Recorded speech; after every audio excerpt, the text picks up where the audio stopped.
일생 동안 당신이 반드시 읽어야 될 100권의 책 일당 100. 오늘도 아주 흥미로운 책 하나 여러분께 소개해드리도록 하겠습니다. 반갑습니다. 저는 정프로고요. 네, 정박입니다. 네, 이지선입니다. 네, 그리고 오늘은 아주 특별하게 저희가 좀 기획을 해봤습니다.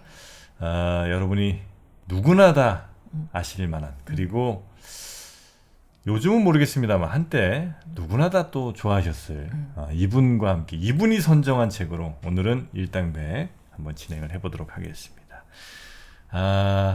안녕하세요, 이승현입니다. 어떻게 소개를 해드려야 되나 약간 고민하고 있었는데. 네, 그러신 것 같아서 네, 제가 역시 그냥 대단하십니다. 훔치고 들어갔습니다. 아유, 우리 이승현님, 네. 우리 승현 누님. 제가 그 아침 드라마, 일요일 아침 드라마, 네. 너무 재밌게 봤습니다. 일요 아침 드라마 짝을 말씀하시는 짝이죠. 거죠? 짝은 예. 김혜수 씨였어요. 그래요? 예. 뭐야, 뭐 나오셨어요? 왜냐면 짝은 짝 드라마를 쓰신 작가분이 제 절친이었어요. 네네네네네. 최은정 작가가 쓴. 네네네. 그래서 이제 스튜어디스의 이야기를 다룬 거다 보니까 홍진희 언니도 홍진희 나오셨고 씨. 저는 스튜어디스도 했었던 사람이고 맞다, 그래서 맞다. 저로 생각하시는 분들이 많으신데 맞네. 근데 사실은 그냥 지금은 이렇게 말씀드리지만 가끔 뭐 이렇게 지나가다가 슈퍼 같은 데서 젊은이의 양지 잘 봤어요. 그러면 네, 감사합니다. 첫사랑인데. 이러고 지나가요. 첫사랑이잖아요. 중요하지 않아요. 절 보고 또 반갑게 인사해 주시고 네네네. 하니까 그게 뭐가 중요하겠어요. 아유. 젊은이의 양진들 첫사랑인데. 네, 첫사랑 우리나라 최고 시청률. 네. 그렇죠. 네. 그 누구야 또 민사마 무슨 사마야 그 용사마. 용사마. 용사마랑 또 사랑 얘기를 또 한번 쓰셨었죠 그때? 윤사마의 전에 네. 형과 사랑 얘기를 썼죠. 네. 그래요? 괜찮아요. 괜찮잖아. 그게 뭐가 중요하겠습니까? 알아보는 게 중요하잖아. 반갑게 그럼요. 인사하는 게 중요하잖아요. 그러네요. 네. 여튼. 제가 나와서 반가운 건 맞으시죠? 근데 이승현님이 저희 일당백을 찾아주신다고 해서 깜짝 놀랐습니다. 네. 저는 네. 책을 되게 좋아해요.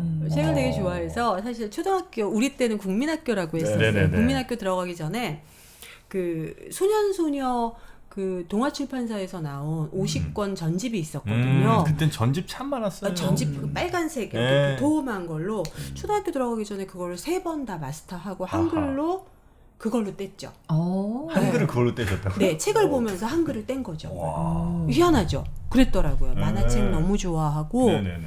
그래서 책은 항상 저한테 뭐라 그럴까 이렇게 도망갈 수 있는 어떤 구멍 같은 거였어요. 그래서 왜 책 어디 해외 출장이나 뭐 촬영 갈 때 네. 항상 네네. 그 공항 서점에서 네. 툭툭툭툭 한 6권 정도 사서 다 읽고 그리고 거기 계신 분들이 이제 책 잘 못 사시니까 이제 네네. 선물하고 오고 야. 항상 그랬었어요. 그러면 재미있게 보신 책들이 정말 많을 텐데 그중에 이제 오늘 책은 좀 이따 소개해 주시고 네. 정말 이건 내 인생 책이다.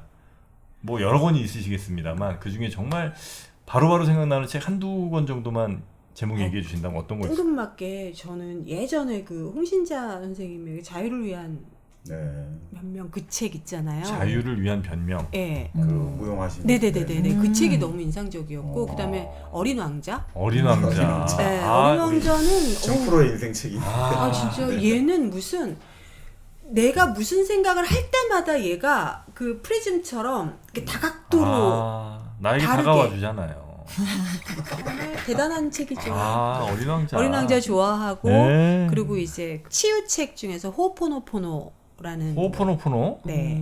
그런 책이 있습니까? 네, 그거 정말 다음에 한번 더 불러주시면 저는 그 책을 꼭 소개하고 싶네요. 제목이 마음의 평화에 이르는 네. 길 호호포노포노라고 하와이 사람들의 그 고대로부터 내려오는 치유법이에요. 그분들 말이겠군요. 그럼 언어가 호포노포노란 말이. 예. 그래서 하쿠나 마타다.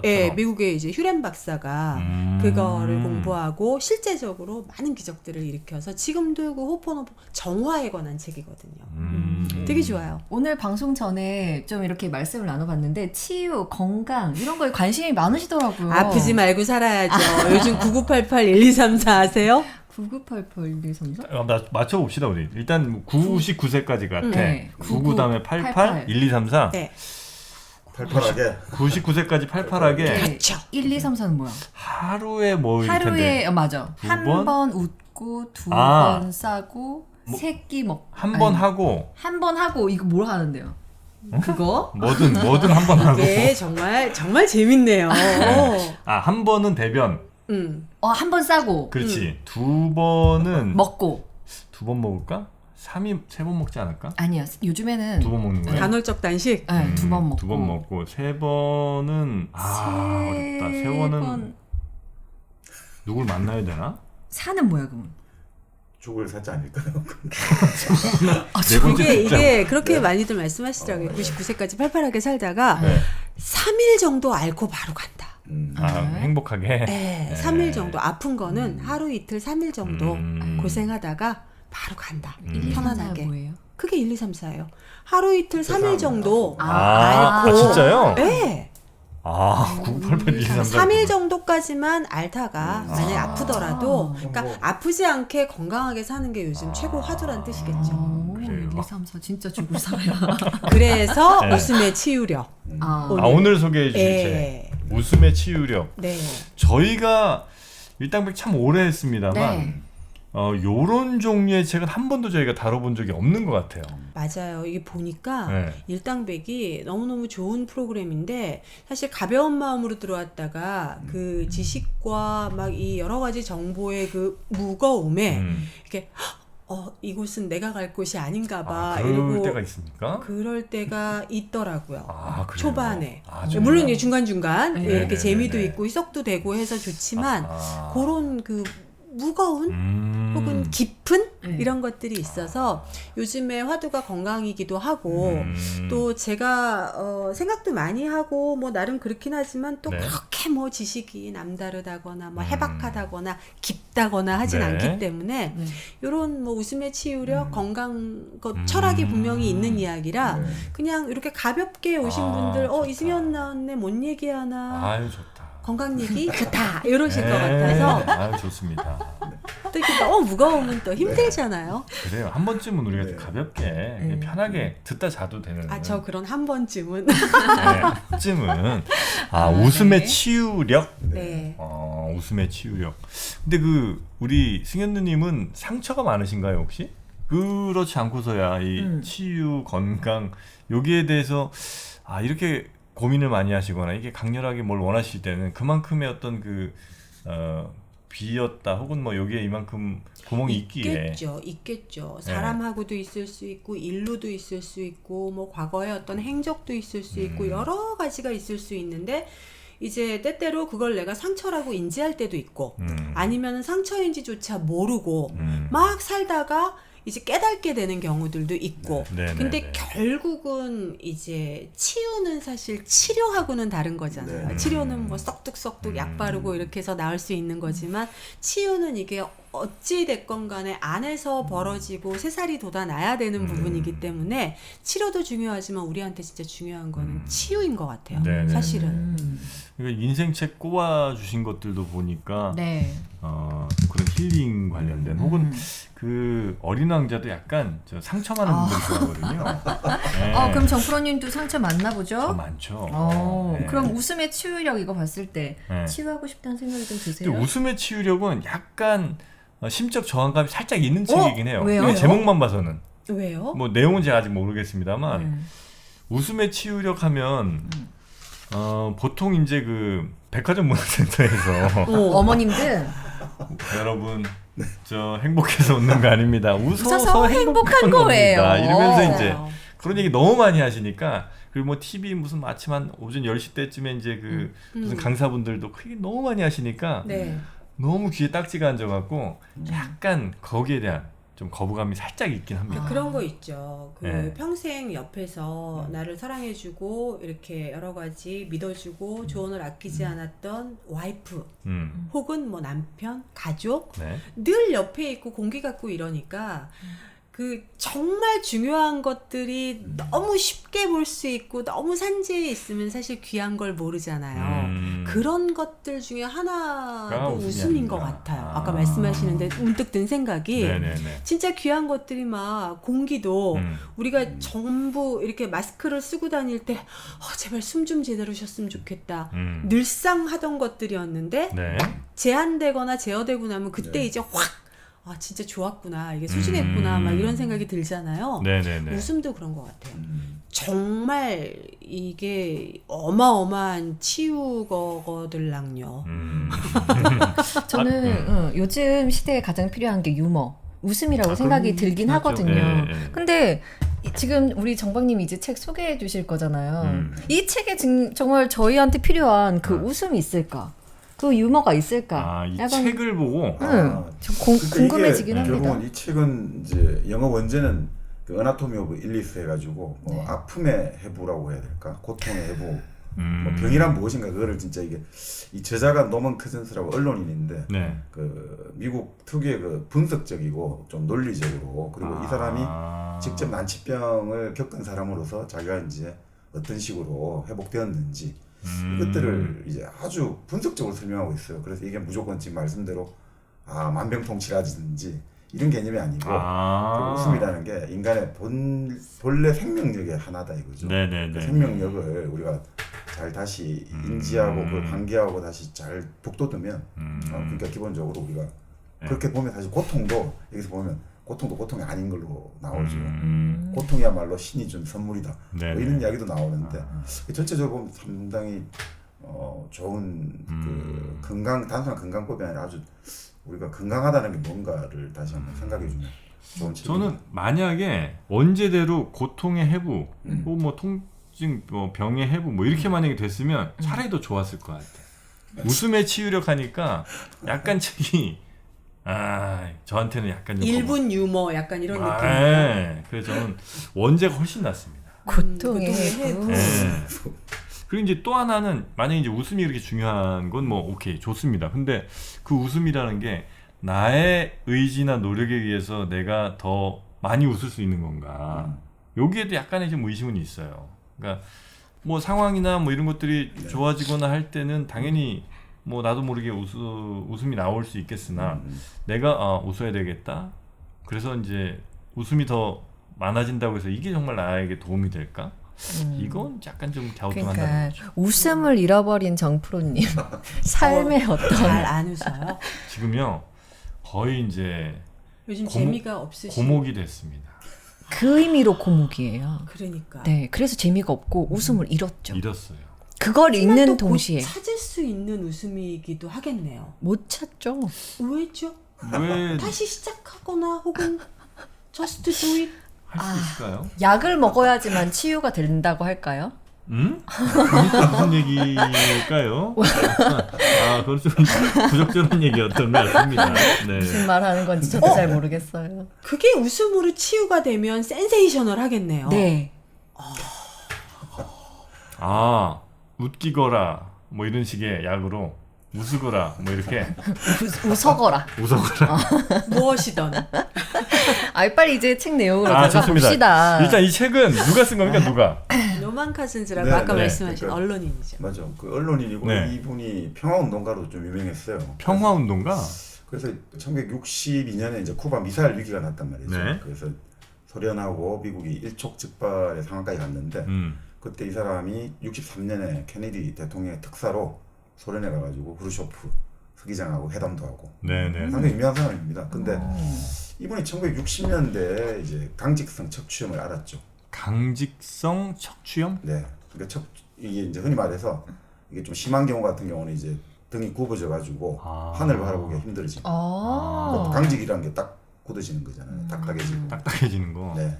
그러니까 그렇게 했는데 의사들은 지금까지 이렇게 심한 증상을 본 적이 없다고 했는데 결국 본인이 주치의와 아주 긴밀하게 논의를 해가지고 네. 그 웃음이랄까 이런 것들을 하고 또 다른 이제 비타민하고 이런 여러 가지 것들을 아주 과학적으로 아주 그리고 자기 판단과 의사의 판단을 다 결합해가지고 그렇게 해서 상당히 이제 이 증상을 낫고 현직에 복귀하게 된 거죠. 그래서 그때 경험을 바탕으로 해가지고 네. 1979년에 바로 이 책을 내게 된 거죠.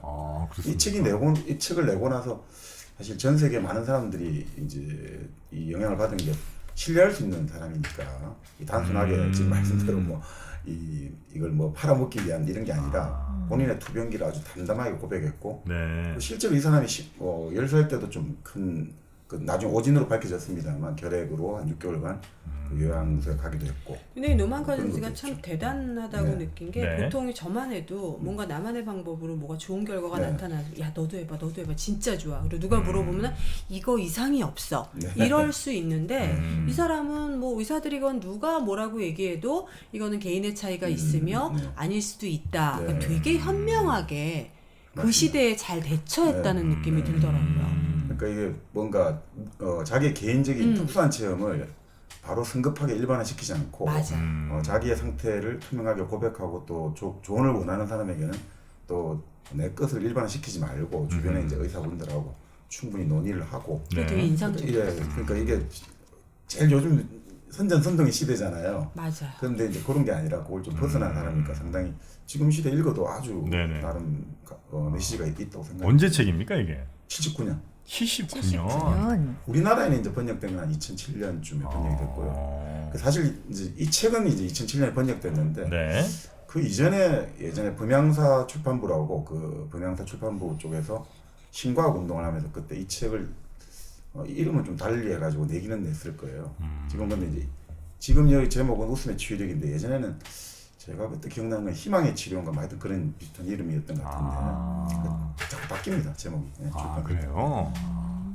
자, 그리고 현재는 지금 이제 웃음의 치유력이라는 제목으로 이제 번역이 돼서 서점에서는 절판됐겠군요, 그죠? 지금 뭐 중고 서적 정도 그렇죠. 아마 찾을 수 있지 않나 싶은데 웃음의 치유력. 일단 근데 이분이 알았다는 그 병과 웃음과의 진짜 인과관계가 있는 거, 치료의 인과관계가 있는 거예요? 아니면 그거는 굉장히 과학적으로 접근하고 네. 자기 몸을 토대로 이제 네. 여러 가지로 증명을 해낸 거죠. 그래서 나는 이렇게 나았다. 가 됐고 이제 아까 말씀하신 것처럼 도움이 필요한 사람들한테 나는 이렇게 나았으니 너도 조심스럽게 한번 이런 걸 너의 의사화 해보면 어떻겠니라고 그 길들을 되게 많이 제시해줬던 것 같아요. 그렇죠. 그러니까 이게 우리가 보통 환자라고 할 때 수동적이잖아요. 의사가 지시한 것만 따르겠다 이렇게 하는데 이 사람은 근데 의사들이 지금 근데 당신은 회복하기가 힘들겠다라고 말하니까 그럼 난 살아야 되니까 무슨 짓이든 해야겠다고 딱 마음을 먹고 최근에 내 삶의 패턴을 조사를 한 거죠. 내가 이번에 소련을 갔다 왔는데 거기서 너무 무리한 일정을 했다. 그리고 거기서 배기가스를 많이 마셨는데 똑같이 마신 우리 자기 부인은 괜찮은데 왜 나는 이럴까? 그 연구를 해보니까 자기 생각에는 아무래도 스트레스라는 게 개인마다 좀 다른데 나는 그때 그런 상황이었던 것 같고 네. 그러면서 이제 그 부신 피로 이런 식으로 나오는 거죠. 자기가 부신. 그러니까 어떻게 보면 그게 그런 현대인들이 이 오늘을 살아가는 우리가 좀 배워야 할 자세라고 저는 아주 강력하게 주장하거든요. 그렇습니까? 예, 왜냐하면 알고 의문을 제기하고 또 내 몸에서 벌어지는 일들을 내가 좀 알아야 한다라는 주의. 그러니까 이게 딱 자기 그 패턴을 분석해가지고 그러면 이 부신과 관련된 피로가 뭐냐, 뭔가 억압되고 욕구 불만 이런 것들의 정세에 나오니까 그러면 그것들을 내가 좀 이 긴장된 걸 풀어줘야겠다. 정서의 긴장을 푸는 최고의 방법은 웃음이다. 라고 아주 논리적으로 도출하는 거예요. 그래서 그때부터 이제 웃음에 대한 뭐 코미디 영화라든지 우리 흔히 말하는 유머집 이런 것들 읽어오면서 계속 이제 배가 아플 만큼 웃기는 거죠. 아, 그럼 웃긴 걸 보면서 이제 웃음을 점점 늘리는 거예요? 네. 그렇죠. 왜냐하면 의도적으로 그렇게 하기도 하고 웃다 보니 어이없어 웃을 수도 있는 것 같고 근데 이게 웃는 게 그냥 너털 웃음으로 웃는다고 그래 웃으면 뭐 모든 게 다 좋아져서 이게 아니고 웃을 때 에너지가 왜 우리가 배가 끊어지게 웃는다 옆구리가 아파 야야야 배 아파 그만 웃겨 이게 내장이 파동을 친대요. 그게 그 정도로 좀 신기하지 않아요? 세게 웃어야 되는군요. 아니 근데 그치. 정프로님도 그렇지만 저도 유튜브 보면서 저는 잘 안 웃거든요. 네. 저는 별로 그게 웃기지 않거든요. 이 근데- 웃음의 코드는 다 다르잖아요. 아니, 근데 막 그게 웃을 일이 별로 없는 거예요. 내가 막 엄청 집중한다 하더라도. 그러니까 이 웃음의 상황들이 별로 없는 사람들도 있잖아요. 아니 그러니까 코미디 영화를 보고 유머를 계속 보면서 자기에게 맞는 그 웃기는 어떤 누군가 컨텐츠를 찾아야죠. 그러니까 어디선가 나만의 그 킬링 포인트들이 있을 거예요. 그게 이제 사람마다 좀 달라서 그런 거지. 근데 더욱더 놀라운 건 네. 정말 이렇게 웃다 보면 실제적으로 뭔가 치유하는 그런 호르몬이라든지 그게 나왔다는 걸 과학적으로 증명을 해냈거든요. 근데 너무 웃긴 게 저는 뭔가를 비틀거나 뭔가를 치료를 받다가 너무 아프거나 왜 하다못해 지압을 받거나 마사지를 받을 때 정말 못 견디게 아픈 부위가 있잖아요. 에? 너무 아프면 전 웃음이 나오거든요. 그래. 그러니까 나 너무 아파요. 이게 되거든요. 에? 저희 남편도 그래요. 오. 둘이 결혼도 하셨어요? 개가 중이에요. 일단 정말 그런데 에? 이걸 거꾸로 생각을 해보니까 네. 나는 의식적으로 하지 않았는데 내 몸은 알고 있었구나. 그러니까 너무 아프니까 그 치유 세포를 내보내기 위해서 웃음이 터지는구나. 이 역설적으로 그런 생각이 들더라고요. 아니 여기서도 그렇게 나오죠. 많이 웃고 의식적으로 네. 웃으니까 그 염증 수치가 그 확실히 조금씩 떨어진다는 거예요. 근데 그게 처음에는 사소해 보이는데 그게 계속 이제 매일 축적이 되고 이러니까 실질적으로 많은 이제 도움이 되더라는 거죠. 그게 실증적으로도 이제 보여줄 수 있는 거죠. 웃는다는 게 그만큼 염증 수치를 많이 떨어뜨리는. 최근에 제일 웃긴 게 뭐였어요, 우리 지선 씨? 저요? 네. 아 요즘에 곽경영이라고 있거든요 유튜브에 네, 영차 하는 거 네. 그거는 조금 웃겨갖고 웃었어요. 아. 그 뭔가 그런 유머 코드가 저는 막 엄청 웃기진 않는데 그런 거 보고 한번 피식 호호 이 정도. 아니, 나는 아니, 뭐가 제일 어때요? 웃기냐면 굳이 따져보자 별로 없는데 저도 웃지 못한 상황에서 살짝 웃긴 거를 되게 좋아해요. 아 웃지 못하는 예를 들면 상황. 장례식장. 진짜 성격 이상하죠. 아니 그래서 그런 데서 예를 들면 이게 누가 와서 뭐 이렇게 절을 하는데 뭐 이렇게 되게 근엄한 뭐 이렇게 옷 입고 이렇게 절하는데 뒤에서 뭐 BYC 뭐 이렇게 뭐 팬티 끈이 보인다든지. 아니 잘 가면 네. 대단한 지략가이자 누가요? 천재 쪽이라고 생각해요. 잘 못 갔어 지금 어느 여기까지 어느 왔잖아요. 부분이요? 일반적이지 않고 예. 약간 그런 면들 있잖아요. 네. 저는 굉장히 그런 면을 이렇게 아. 높이 사는 편이거든요. 네. 왜냐면 저도 약간 일반적이지 않은 부분들이 좀 있다 보니까 물론 뭐 BYC 가지고 웃지는 않아요. 에? 아니 그 BYC를 비하하진 마시고 근데 그런 상황들. 맞아요. 예. 예. 그래서 저는 에? 그 상황에서는 사실 크게 못 웃잖아요. 그 참는 그 과정 자체가 좀 재밌긴 한데 끄끄거리면서 근데 그럼 사실 이렇게 제대로 내장을 휘젓지를 못할 거 아니야. 크게 못 웃으니까. 근데 안에서 내장은 나름 소용돌이 치고 아, 있어요. 그럴까요? 소심하게. 아 그래서 별로 난 효과가 좀 없는 사람인가는 약간 좀 절망을 했었는데 그렇진 않겠군요. 그럼요. 어떻게든 웃으면 된다. 그럴 것 같아요. 그리고 이제 웃는 것이 효과가 있다라는 사회적 합의가 이루어지잖아요. 그럼 그게 사실은 치료 효과를 가지는 거죠. 그러니까 가장 중요한 게 우리가 같은 시공간을 살아갈 때 사회적 약속이거든요. 네. 그 레비스트로스라는 인류학자가 그런 이야기를 했죠. 그러니까 뭐든지 사회적으로 약속만 하면 효과가 있다고까지 말을 하거든요. 아. 예를 들어 이제 그 야쿠트족인가 이쪽에서는 치통이 심하잖아요. 치통이 심할 때 정말 고통스럽잖아요. 그럴 때 그쪽에서는 이 치통을 달래주는 법은 딱따구리의 부리를 만지면 치통이 사라진다라고 생각하거든요. 아 그렇게 서로 다 같이 약속하는 다 거. 같이 약속하는 거죠. 우리 흔히 말하는 그 유발 하라리에 나오는 세 가지 실제 중에 말 그대로 상호 주관적인 실제입니다. 네네네. 그렇게 생각하면 사실 다 되는 거죠. 아. 우리가 말하는 플라시보 같은 경우도 어떻게 보면 일종의 그런 게 볼 수 있는 사람도 있는 거죠. 예를 들어서 이것이 효과가 있다고 의사가 말을 하면 그 신뢰를 가지면 사람들은 똑같은 진짜 약이든 아니면 밀가루만 안에 들어있더라도 똑같은 효과를 가진다는 거예요. 인간이 그만큼 사회적 동물이에요. 네네네. 그 사회의 어떻게 보면 인정을 받고 사회의 어떤 공통된 이런 것들을 따르면 우리는 효과가 있다고 생각하면 그 진짜 효과가 있거든요. 근데 사회가 만약 예를 들어 고통스럽다. 출산이 고통스럽다고 지금 다들 생각하잖아요. 근데 예전에 이제 저희 너무 옛날 이야기입니다만 할머니나 어머니 세대가 아이를 낳을 때 그냥 그 고통이 아니라고 본단 말이죠. 네. 그럼 또 고통을 안 느낀다는 이거죠. 그게 참 사회적으로 규정된다는 게 참 상당히 댓글 좀 약간 안 좋게 달릴 겁니다. 요거는. 아, 예. 네. 아 물론 이제 저도 근데 거의 전적으로 전 저기 공감을 하는 사람이에요. 그러니까 그 사람의 고통의 정도는 그 사회가 정해준다고 보거든요. 늘 느끼고 그거를. 네. 그래서 가끔은 뭐 특정 사안을 얘기하진 않겠습니다만 왜 무슨 뉴스 나갖고 뭐 누군가 이제 되게 고통받는다는 이제 식의 보도들이 많이 나오잖아요. 근데 이제 그 큰 고통을 이야기하는 것이 어쩌면 이 문제를 사회적으로 많이 좀 경각심도 불어일으키고 환기를 하면서 범죄 예방을 한다든지 뭐 이런 것 아주 긍정적인 효과는 있으나 자칫 그 사람을 그 이른바 피해자를 더 큰 고통 속으로 혹시 밀어넣는 건 아닌가 하는 그 안타까움이 한쪽으로는 좀 있어요. 그러니까 물론 이제 힘든 힘든 고통을 당하실 거는 뭐 충분히 예상할 수 있으나 뭐 언론에서 아니 주변에서 계속해서 이거 뭐 회복할 수 없는 고통 이런 얘기를 자꾸 이제 하고 듣는 혹은 이제 그렇게 사회가 다 이야기를 하면 정말로 그렇게 되는 건 아닐까. 그 비슷한 취지로 요즘 그래서 이제 언론에서 극단적 선택이란 말을 용어를 쓰지 말자고 제안을 하는 거죠. 그게 마치 그렇게 극단적 선택하니까 그걸 좀 어느 정도 완화시켜가지고 약간 이제 하는데 그건 선택이란 말이 들어가니까 마치 그것을 선택할 수 있다는 느낌을 준다는 거죠. 그래서 요즘은 이제 그런 용어가 계속 하니까 더 오히려 사람들에게 나쁜 영향을 준다 해가지고 그런 좀 비슷한 취지의 느낌. 그 단어 자체가 이제 너무 좀 안 좋으니까 이제 그렇게 극단적 선택이라는 걸로 살짝 좀 순화를 한 거라고 생각을 했는데 네, 그게 오히려 그게 또 역효과도 날 수 있다.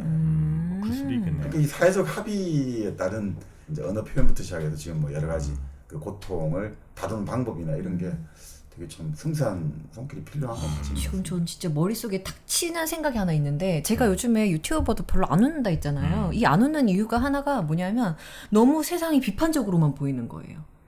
이 말을 하면 안 되고 저 사람은 저 말을 어떻게 저렇게 할 수가 있지? 이런 식으로 약간 머리 한쪽에는 비판적인 생각이 있다 보니까 그 곽경영 제가 웃긴다 했잖아요. 그러면 진짜의 경영은 정말 기분이 나쁘지 않을까? 이러면서 보고 있는 거예요. 검열을 계속하는 네, 스스로 계속 검열을 하니까 안 웃긴. 그래서 사회적으로 지금 합의가 된 게 말 조심해. 너희 지금 누가 기분 나쁠 수도 있어.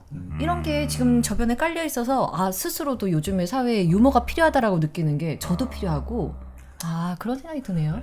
그 미리 예전 지난 시간에 자유론에서 그런 얘기를 했습니다만 그러니까 사람들이 이제 뭐 권력자의 억압도 있겠지만 또 이제 대중의 의식 내가 이 말을 하고 이 표현을 할 때 대중들이 또 뭐 지금 좀 전에 그 이야기 했잖아요.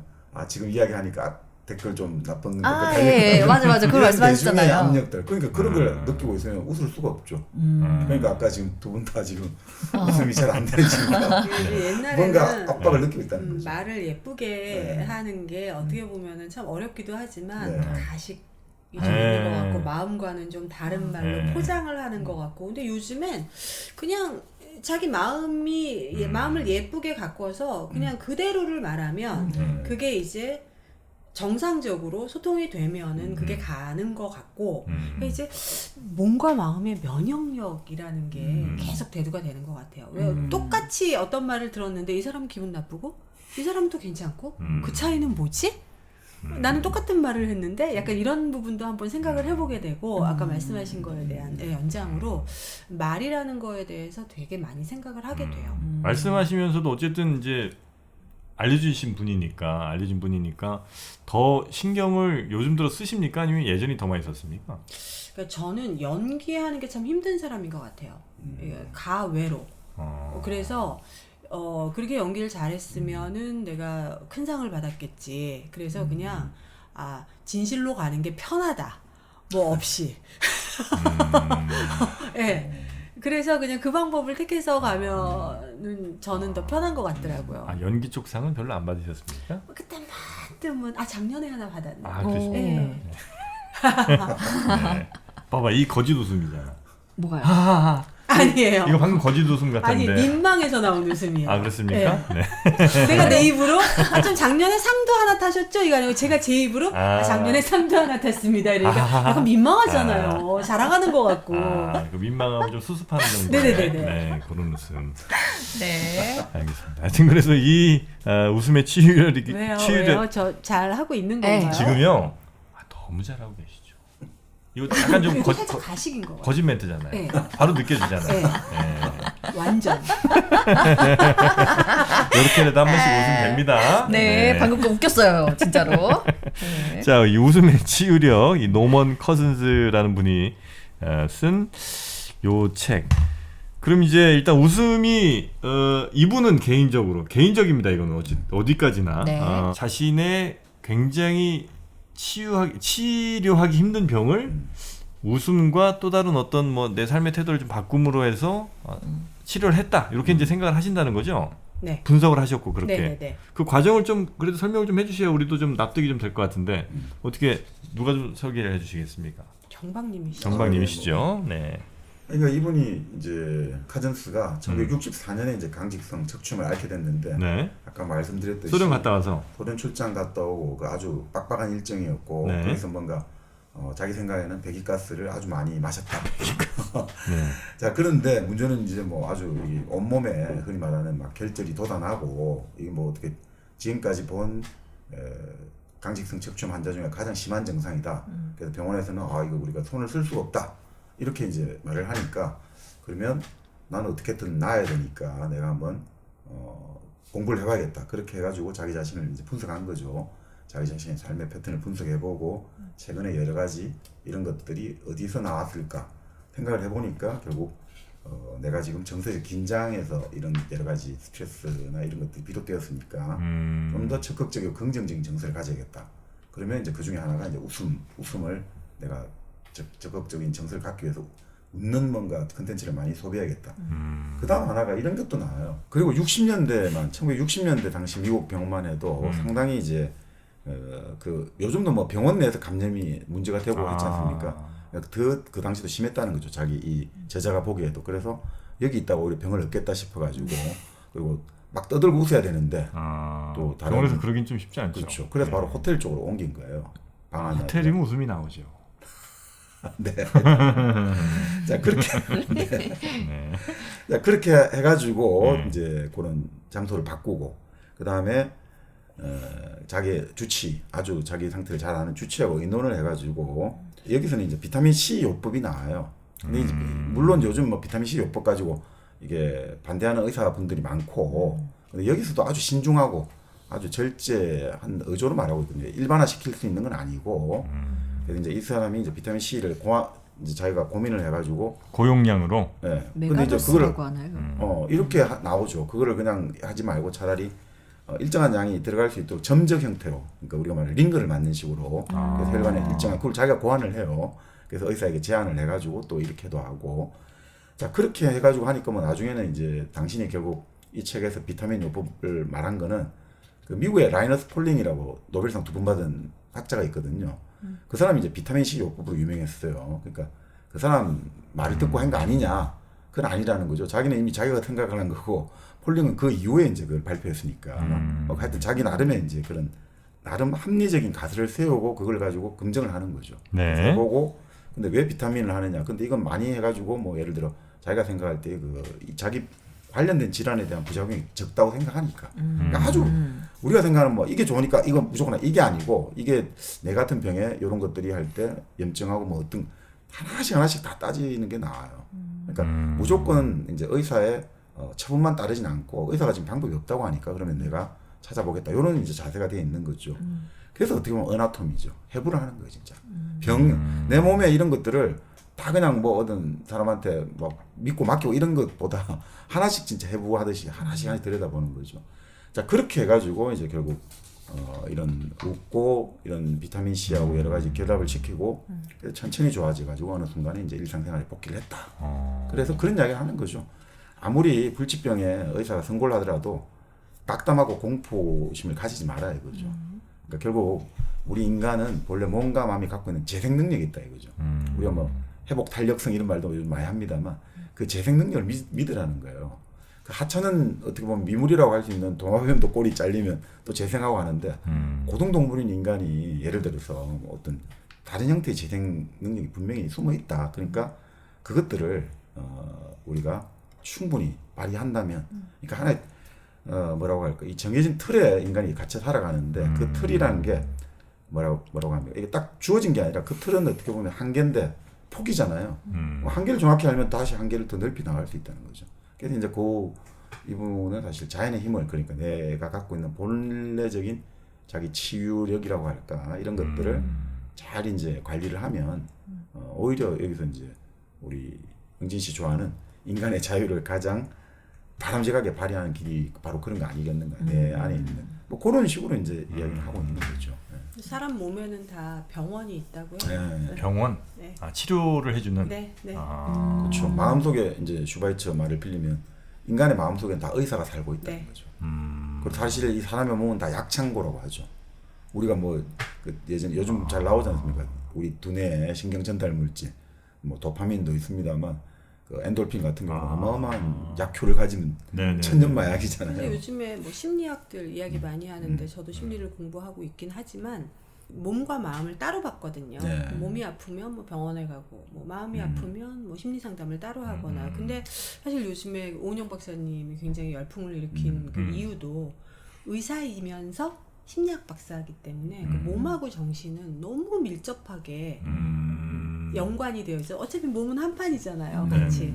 그래서 저는 나이 드는 걸 그렇게 생각해요. 옛날에는 정신력으로 몸을 끌고 갔는데 이제는 몸이 정신을 끌고 가는 것 같더라고요. 몸이 힘들어지거나 아파지면 정신도 힘들어지고 같이 약간 그 터닝이 되는 게 갱년기라든지 이런 시점인 것 같아요. 그래서 오히려 갱년기를 저는 되게 좋아하는 게 요때 잘 해주면 남은 시절 뭐 9988, 1234까지는 아니더라도 그래도 요 시기가 한 번쯤 더 좋게 스퍼트를 왜 여자들 아기 낳고 산후조리 잘하고 나면 오히려 건강해진다고 하는 그런 논리도 가능하지 않을까라는 생각을 해요. 아니 여기서도 이제 사실 그 저자가 네. 그 우리 첼리스트의 아주 거장이었죠. 파블로 카잘스 그리고 그 의성이라고 부르는 슈바이처 박사 만난 이야기를 하거든요. 네. 그분들을 만났을 때 80대였는데 완전 등 다 굽었고 이런데 갑자기 가잘스 같은 경우는 피아노를 항상 매일 치는데 그 등 굽은 노인이 갑자기 피아노를 칠 때 갑자기 막 맞아요. 몸이 쫙 펴지더니 손가락도 아주 막 섬세하게 연주를 하더라는 거죠.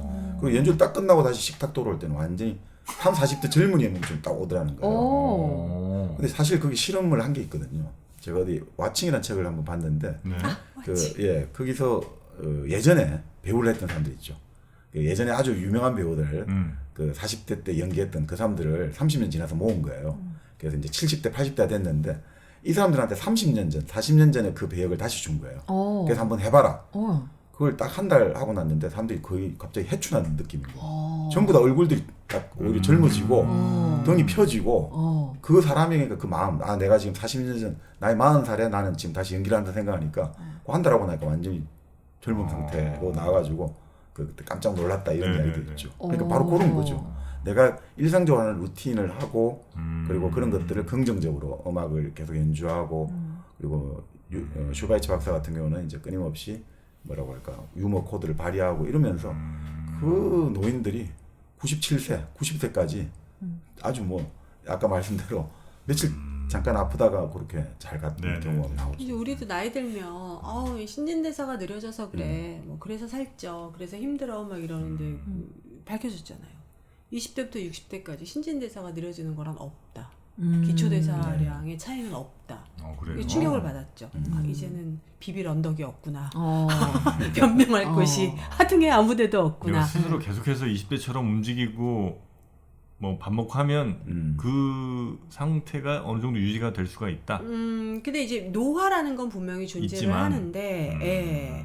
그러니까 조금 먹고 활동량이 그만큼 떨어지니까 그 초대사량과는 상관없이 우리가 조절하면서 노화도 늦출 수 있고, 그러니까 네네네. 새로운 패러다임들이 계속 나오는 것 같아요. 다이어트도 그렇고 노화에 관해서도 그게 어떻게 보면 저는 이 책하고도 이런 연관성이 있다고 생각하거든요. 네네. 하긴 예전에는 진짜 40대만 돼도 이미 이제 내가 늙었다는 그렇죠. 생각, 네네. 요게 이제 기본적으로 깔리니까 또 사회가 또 40몇 살에 뭐 이 정도 늙은 거에 대한 그 인식을 너무 주입을 하니까 스스로 더 늙는 것 같아요. 그래서 네. 동화는 얼굴이 어려 보이고 젊어 보이는 게 아니라 저는 그냥 눈 아닌 것 같아요. 눈빛이 젊으면 그러니까 눈빛이 늙는 것 같아요. 뭔가를 포기하고 체념하고 이런데 눈빛이 반짝거리면 절대 나이 들어 보이지 않더라고요. 그 여자가 호기심. 사랑하는 사람 딱 볼 때 엄청 예뻐 보이잖아요. 좋아하는 거 봐도. 네, 좋아하는 거, 즐거운 거 봐도. 그 전 눈빛이 죽었어요. 이분은 눈을 감았고. 눈을 감아. 선글라스를. 눈을 감아. 그래서 아무도 안 좋아. 예, 근데 진짜 왜 예전에 그 실험도 있었잖아요. 뭐 거의 비슷한 컨셉의 네. 실험인데 사람들을 할아버지 막 되게 할머니들 나이 많으신데 한 40년 전 그 집에 예전 살던 집에 40년 전 신문을 계속 넣어주시고 40년 전 TV를 계속 틀어주는 거예요. 네. 마치 지금 1970년인 것처럼 그렇게 한 달 했더니 정말 그분들이 막 무릎도 펴지고 뭐 그런 게 있더라고요. 이 책이랑 너무 아까 와칭 네. 말씀하셨는데 와칭도 노인분들을 1층에 쫙 사시게 하고 2층에 사시게 하고 2층에 사시는 분들은 다 뭐 이불 펴드리고 우리가 생각하는 효도 그렇게 다 받들어 드렸어요. 그리고 1층에 계신 분들은 화단 다 가꾸시고 내 밥 내가 차려 먹고 내 이불 내가 개고 실질적으로 어느 정도 시간이 딱 지났을 때 치매로 가거나 그 노화에 가는 게 정말 다 해드린 분들이 월등하게 빨리 가시는 1, 2층 차이가 많이 나는군요. 많이 나죠. 오. 1층에서 주도적으로 네. 하신 분들은 멀쩡하고 너무 건강하고 너무 쌩쌩하고. 건강. 그래서 효도의 패러다임도 약간 바뀌는. 그러니까 뭘 다 해드린다고 좋은 건 아니고 부려먹는 게 오히려 각자의 일을 하는 막 거겠죠. 김치찜 담그라고. 아니 근데 슈바이처 같은 경우는 그런 얘기 하죠. 결국 사람이 네. 이 세상에서 내가 해야 될 일이 있다, 미션이 있다라든지 뭔가 맞아요. 일이 있다라는 자각을 하고 맞아. 근데 그럼 또 너무 무거워지잖아요. 그게 있어야 사람이 살아가지만 그래서 유머 감각이 같이 들어가야지. 그럴 때 인간이 그게 가장 좋은 약이라는 거예요. 유머는 빛이에요. 아, 진짜. 그래요? 그럼요. 저는 죽을 때까지 정말 웃다가 가고 싶은 사람 중에 하나예요. 그래서 장례식 뭐 이 10계명 이런 거 하나씩 생각하잖아요. 까만 옷 입고 오는 사람 출입금지. 3분 이상 울면 퇴장. 음식은 각각 뭐 지정하는 메뉴 몇 개. 그게 뭐 나중에 내 장례식에 그렇게 하자는 거예요? 네. 그래서 남겨진 딸아이와 나의 추억을 공유하며 우리 딸아이 웃겨주기 뭐 이런 거. 그게 나의 장례식이었으면 좋겠다. 이제 그렇게 해나가는 거죠. 이게 생각날 때. 벌써 장례식부터 따지시는 건 이미 조금 스스로를 너무 나이를 많게. 아니요. 그건 그게 나이는 물리적인 건데 잘 죽어야겠다는 생각을 하기 시작하면서 잘 살아야겠다는 생각이 들더라고요. 진짜 역설적으로. 웰다잉이. 네. 그러죠. 웰다잉이지 웰빙. 근데 우리 저 누님께서는 어떤 때를 좀 재밌어하세요? 어떨 때 웃음을 좀 많이? 저는 그렇게 개를 보면 웃어요. 개? 멍멍이야. 그냥 개 행동을 보면. 그냥 개들을 보면 눈이 반짝거리기 시작하고 동물들을 보면 눈이 반짝반짝거려져서 그래요. 네. 너무너무 좋아하죠. 저는 이제 보통 그거 볼 때 좀 많이 어떤 거요? 눈이 반짝거리는 게 그 1kg 커피라고 혹시 아시는지 모르겠습니다. 1kg 커피라고. 지금 약간 가식적인 웃음 지어야 될 때예요.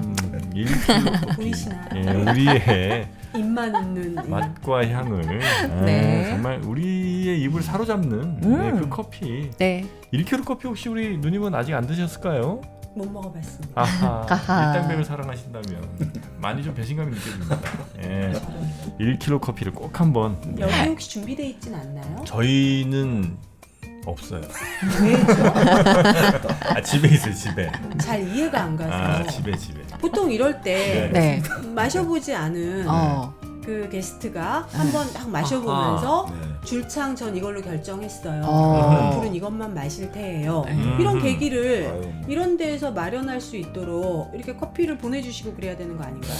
다음번에 준비해 보겠습니다. 이상호 대표님. 그때 저는 없는데요? 뭐 오늘만 나오시고 안 나오시려고 그러시는 거 또 아니시잖아요. 부르실 거예요? 아유, 그럼요. 언제요? 언제라고는 약속 못 드립니다, 저희는. 에헤이. 언젠가 한번은. 언젠가. 네. 자, 여튼 여러분의 행복을 한껏 높여드리는 1kg 커피 네. 앱을 통해서 주문하셔도 되고요. 네이버에서 1kg 커피를 검색하셔도 축하드려요. 광고다.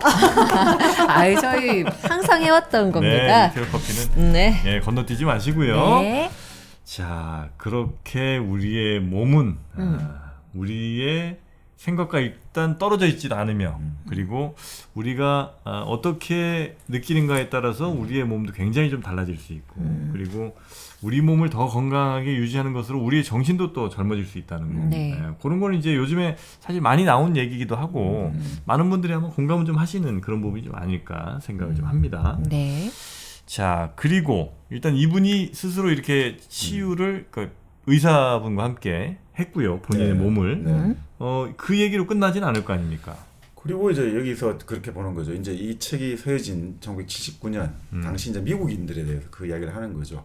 그러니까 보통 이제 지금도 뭐 미국인들 펜타닐 때문에 문제가 많잖아요. 네. 다 진통제 기능으로 구입했다가 이제 마약 중독이 되는데 이런 이야기를 해요. 이 책에 쓴 저자도 미국 사람들이 통증을 너무너무 두려워한다는 거예요. 고통. 그래서 이제 고통을 무조건 박멸해야 되는 적으로 보는데 그러니까 일단은 그 통증이 온다는 건 우리 몸에 뭔가 이상이 있다는 신호인데 원인을 찾아야 되는데 일단 무조건 통증부터 대증요법에만 집착하고 이러니까 뭐라고 할까 이게 오히려 우리가 그 바로 진통제를 먹기 시작하면 우리가 자꾸 둔감해지는 거잖아요. 통증에. 예. 그러니까 결국 이 통증이란 무엇인가를 좀 새롭게 이제 의미를 규정하는 걸로 여기 나오는 거죠. 네. 그래서 아주 유명한 박사 한센병 치료의 대가 폴 브랜드 박사의 사례를 인용하거든요. 그래서 이 통증이 사실은 인간을 구원해 준다.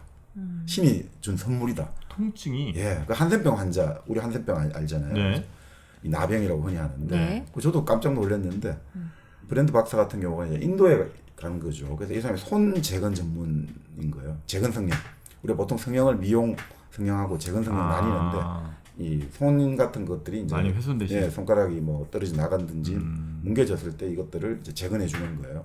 그래서 인도에 워낙 나병 그다음에 한센시병 환자가 많아가지고 갔는데 문제가 이제 부인도 같이 갔어요. 부인도 같이 이제 외과의 같이 가서 부임을 하는데 잘 고민을 했던 거죠. 근데 왜 지금 이 한센시병 환자들은 손가락 발가락이 떨어져 나가고 코가 이게 어떻게 보면 쪼그라드는 거예요. 센세이셔널했어요. 그 그래서 장면. 사람들이 전부 다 균의 작용이라고 생각했잖아요. 병균이 들어가니까 뭐 떨어져 나갔겠지 했는데 조직을 연구해봤다 이거죠. 네. 떨어져 나간 손가락 조직하고 균이 없는 거예요. 어디? 건강하다는 거예요. 떨어져 나간 왜 손가락. 떨어져 나가요? 그러니까 그래서 그게 흥미진진. 예, 그러니까 이게 왜 떨어져 나갔을까? 그냥 우리는 지금까지 뭐 균이 있어갖고 떨어져 나간 줄 알았더니 떨어져 나간 거 해보니까 균이 없단 말이죠. 네. 그 연구를 해보니까 결국은 이 한센 병균이 우리 신경 말단을 죽여버리는 거예요. 그럼 어떻게 되겠습니까? 신경 말단을 죽이면 통증이 감각을 못 없죠. 느끼죠, 통증. 네. 그럼 어떻게 되겠어요? 이 브랜드 박사는 어떻게 깨달았냐면 자기가 이제 뭐 예를 들어 우리 병뚜껑 같은 걸 열어야 되는데 이게 잘 안 열리는 거죠. 그러니까 옆에 그 한센시 병을 앓고 있는 소년이 제가 대신 열어드리겠습니다. 걔가 열긴 열었어요. 네. 근데 여는 걸 보고 깜짝 놀랐던 거예요.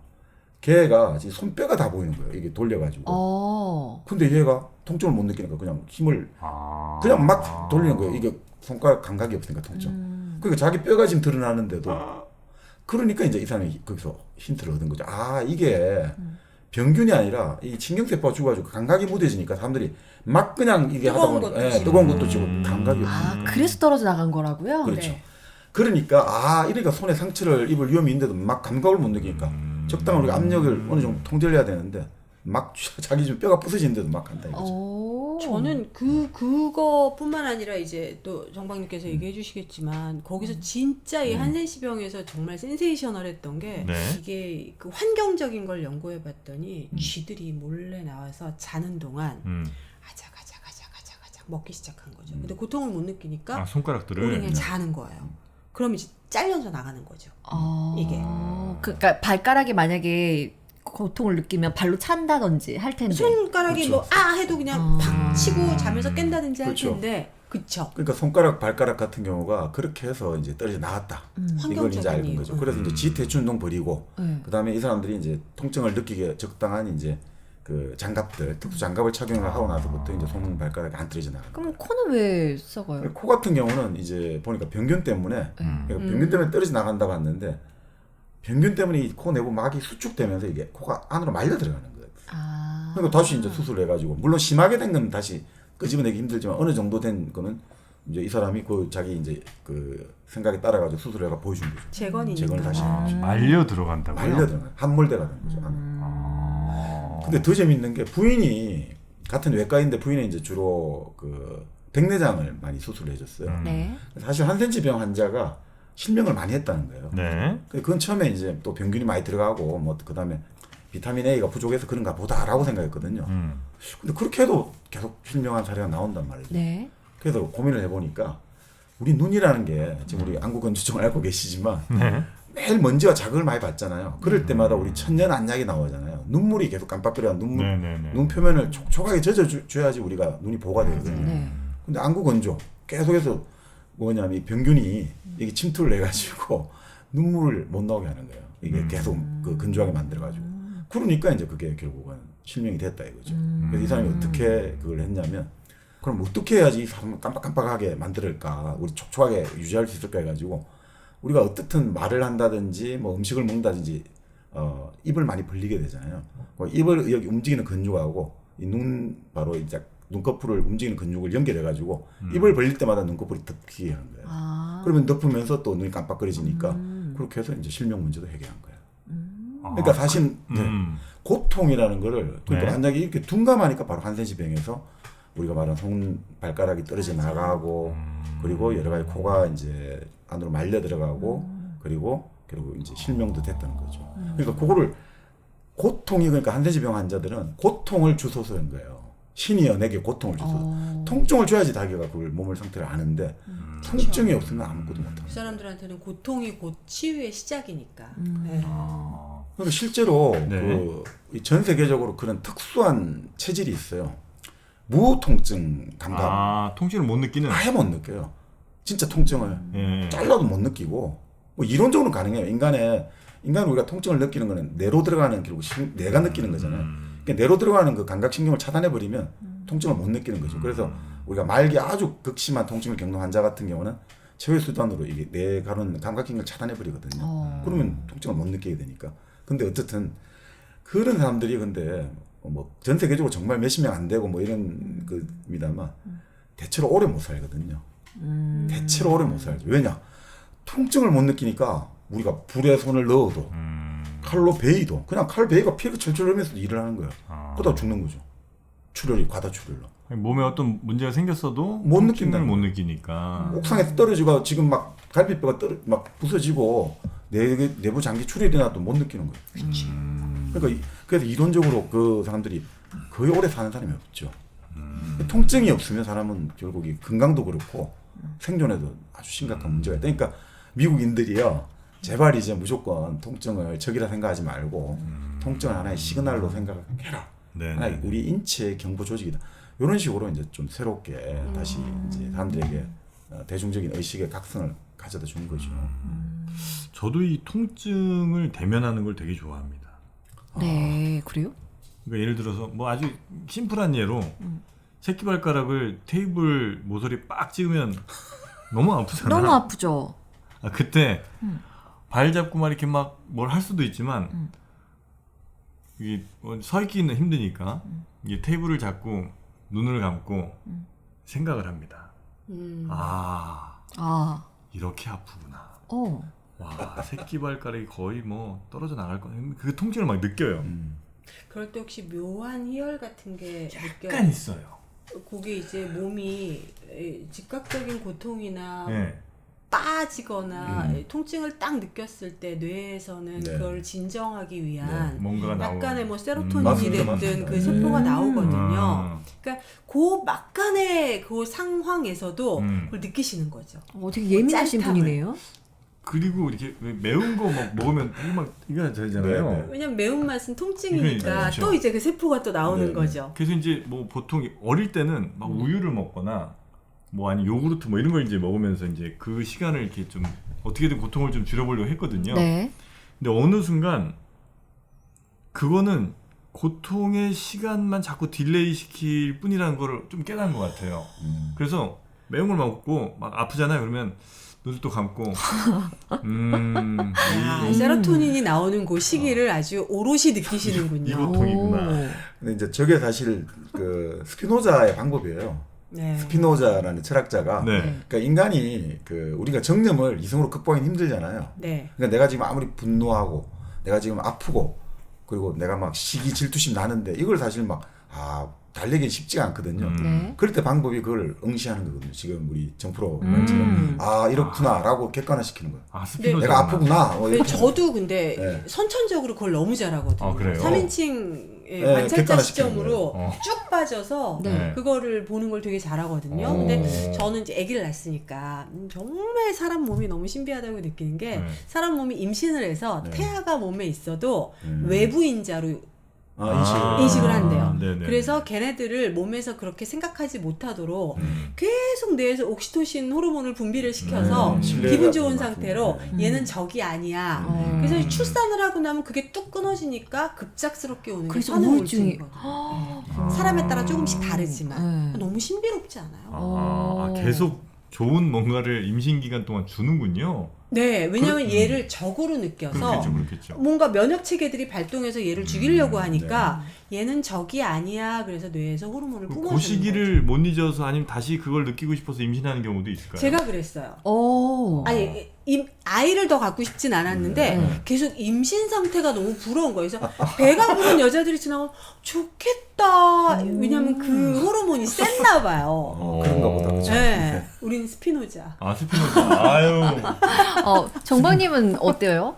아니 저는 뭐 이것도 지나가리라 생각하면 되죠. 뭐. 그래서 지나가리라. 사실 제가 얘기를 나서 자꾸 출산 얘기를 해서 죄송한데 네. 뭐 남자는 군대 여자는 출산 네. 아니겠습니까?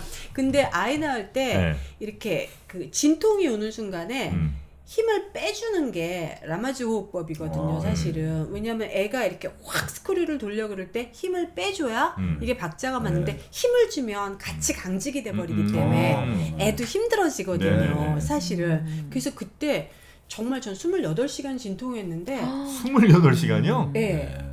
왜냐면 그 진통하는 동안 네. 아이가 네.